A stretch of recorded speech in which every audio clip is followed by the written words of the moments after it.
German annual inflation came in at an unchanged but higher than expected 2.8% in February, provisional data from statistics agency D-Status showed Friday. The print is harmonized across the euro area for comparability. The February print compares to a 2.7% estimate from economists surveyed by Reuters. The January harmonized annual inflation reading had also come in at 2.8%, which was already unchanged from December. On a monthly basis, harmonized inflation rose 0.6%, according to the preliminary data from D-Status. So-called core inflation, which strips out food and energy costs, came in at 2.6%, down from the 2.9% reading of January. Deutsche Bank research economist Sebastian Becker on Friday described the lower core inflation reading as positive and noted that the print is expected to keep falling as wage growth eases and the broader economy remains muted. The closely watched services inflation print also eased, coming in at 3.8% in February, after hitting 4% in the previous month.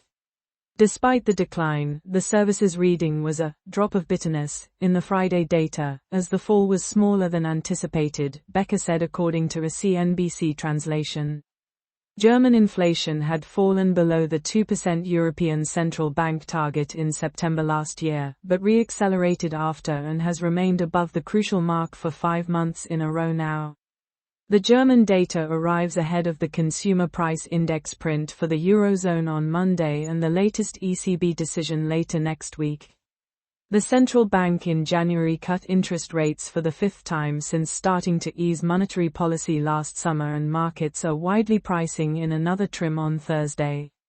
Inflation data from Germany, as well as other Eurozone countries, likely cemented chances of a 25 basis point reduction from the ECB next week, Carsten Bresky, global head of macro at ING, said in a note Friday. The main question, however, will be what's next for the ECB, he said, noting that some members of the policymakers have started to resist further rate cuts. All eyes will be on the wording of the post-announcement statement, specifically whether the ECB chooses to drop or adjust the restrictive label from its description of monetary policy, Bresky explained. The Friday figures are also some of the first key economic data points to be released since the German election last weekend, in which the Conservative alliance between the Christian Democratic Union and the Christian Social Union secured the largest share of votes. This puts their lead candidate Friedrich Merz in line to take over from Olaf Scholz as Chancellor, although it appears likely that the CDU-CSU will form a governing coalition with Scholz's Social Democratic Party.